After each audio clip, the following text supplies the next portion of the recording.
Welcome back to my channel once again. आज हम करेंगे रिहिटोरिक थ्योरी जो कि एरिस्टोटल लाए थे। एरिस्टोटल कौन थे? वह एक बहुत ही उम्दा ग्रीक फिलोसोफर थे और इनको कहा जाता है कि ये प्लेटो के स्टूडेंट भी थे एंड ये बहुत ही इंटरेस्टिंग थ्योरी लाए थे और बहुत कुछ किया है इन्होंने फिलोसफी की फील्ड में।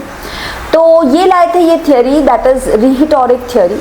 वेल ये क्या है? अगर मैं सिंपल और साधारण शब्दों में बोलूँ तो art of persuasion. Art of persuasion कि आप किस तरीके से किसी को पर्सुएड कर सकते हैं, किसी को कन्विंस कर सकते हैं, राइट? तो ये थ्योरी यही बताती है कि आप किन मेथड से किसी भी इंसान को इजीली पर्सुएड कर सकते हैं। सो ये ओवरऑल जो थ्योरी का जो एक क्रक्स है वो है द आर्ट ऑफ पर्सुएशन, ठीक है। तो इस थ्योरी में जो एरिस्टोटल थे वो ये बोलते थे कि ये एक सिस्टमैटिक स्टडी है of human symbol used to understand how message persuade and motivate action।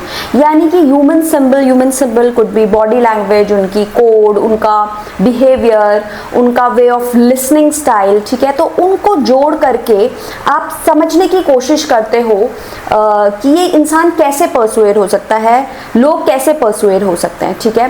So that is basically rhetoric theories. तो इन्होंने कहा था कि अगर हमें ये चीज़ पानी है कि हम किसी इंसान को कन्विंस या परसुएड कर सके तो हमारे पास 3 अपील्स होनी चाहिए। उन्होंने 3 अपील बताई थी कि तो पहली अपील होती है लोगोस, दूसरी होती है एथोस एंड तीसरी होती है पैथोस।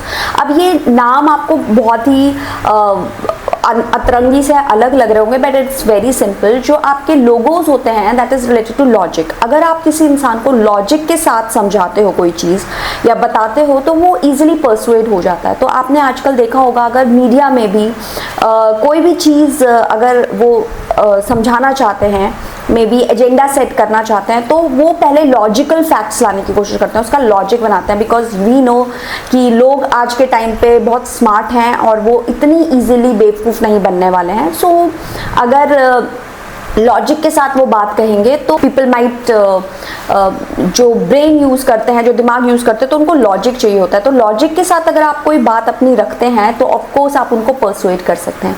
दूसरा पॉइंट मैंने आपको बताया था एथोस। एथोस क्या होता है? अगर आप क्रेडिबिलिटी के साथ, अगर आप कोई इंसान ऐसा है जो बहुत क्रेडिबल है, फॉर एग्जाम्पल अगर कोई मेडिकल से रिलेटेड बात है, अनलेस अंटिल वो डॉक्टर आपको नहीं कहता है आप इतनी जल्दी उस चीज़ को विश्वास नहीं करते हैं। देयर माइट बी पीपल जो आपको बहुत सारे सजेशंस देंगे, ठीक है, बट आपको विश्वास कब होगा? आप किससे परसुएड होंगे? उस एक्सपर्टीज से। तो यानी कि जिस पे क्रेडिबिलिटी है। अगर एक्सपर्टीज आपको वो बात आकर के कहते हैं, suppose there might be so many students और वो आपस में बात करते हैं कि अगर हम ऐसा करेंगे तो ऐसा होगा, ऐसा करेंगे तो ऐसा होगा, लेकिन अगर वो बात टीचर बोलती है सेम तो बच्चे थोड़ा क्रेडिबल फील करते हैं because that is coming out from teacher, तो वो उनकी बात को विश्वास करते हैं। तो विश्वास करना means they will get persuade by the teacher कि अगर मैम कुछ सर्टेन थिंग बोल रही है तो that definitely that is true, क्योंकि वो उस इंसान पे विश्वास करते हैं। और मैंने लास्ट चीज़ क्या बताई थी? लास्ट चीज़ होती है आपकी पैथोस। पैथोस क्या होता है? इमोशनल अपील, ठीक है। अगर आप इमोशनल तरीके से किसी को परसुएड करना चाहते हैं, इट्स वेरी सिंपल। अगर लोग पता है आजकल अगर if we talk about today's media, तो अगर उनको लॉजिक नहीं मिलता है और अगर कोई क्रेडिबल इंसान नहीं मिलता है कोई बात करने के लिए, तो वो इमोशंस का सहारा लेते हैं। Like we can say emotions might be related to religion, ठीक है।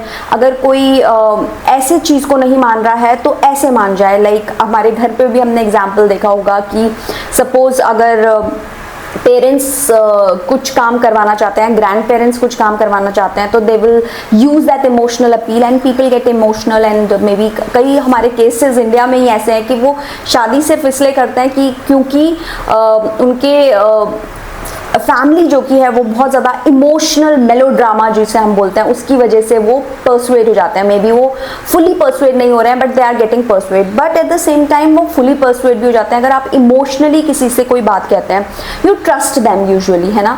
सो ये जो 3 तरीके के जो अपील्स थी ये एरिस्टोटल ने बताई थी। इमेजिन 400 BC में, उस टाइम पे जो किंग होता था वो यूजुअली शासन करता था और जो पब्लिक को वो इस तरीके से परसुएट करता था। लेकिन इस थियोरी की एक जो डिसएडवांटेज है that is it is one way, है ना, सिर्फ वन वे से ही आपका कम्युनिकेशन बताया गया था एरिस्टोटल के रिटोरिक थियोरी में, टू वे नहीं था। But right now also you can see कि ये थियोरी कितनी ज़्यादा अभी भी अप्लाई होती है। अभी भी अगर आप मीडिया में देखो या बहुत सारे प्रोडक्ट्स को देखो तो वो या तो आपको इमोशनल अपील करते हैं, रैशनल अपील करते हैं, या फिर क्रेडिबल। जैसे कि आपने एडवर्टीजमेंट देखे होंगे 9 में से 10 डॉक्टर्स का वादा, हाँ, दैट 9 में से 10 डॉक्टर्स जिससे रिकमेंड करते हैं, तो दैट इज लाइक क्रेडिबिलिटी वो बताने की कोशिश कर रहे हैं, या फिर लॉजिक के साथ बताने वाले हैं वो कोई चीज़ की रीजनिंग, एक जेन्युइन रीजनिंग बता रहे हैं उस चीज़ को लेकर के, right. And emotional is like emotions could be anything. It could be related to fear, it could be related to love, it could be related to making someone sensitive, है ना। So these things जो कि है एक rhetoric theory होती है, overall art of persuasion होती है, जो मैंने आपको बताया बहुत ही simple और crux language में। अगर आपके साथ भी ऐसा हुआ है और आप किसी को persuade करते हैं and what is those tricks, इन तीनों में से कौन सी trick आप अपनाते हैं, just let me know on the comment section. Till then have a very nice day। और मुझे बताइए कि एरिस्टोटल ये वाली थ्योरी कौन सी ईयर में लाया था, please write down in comment section. Till then have a very nice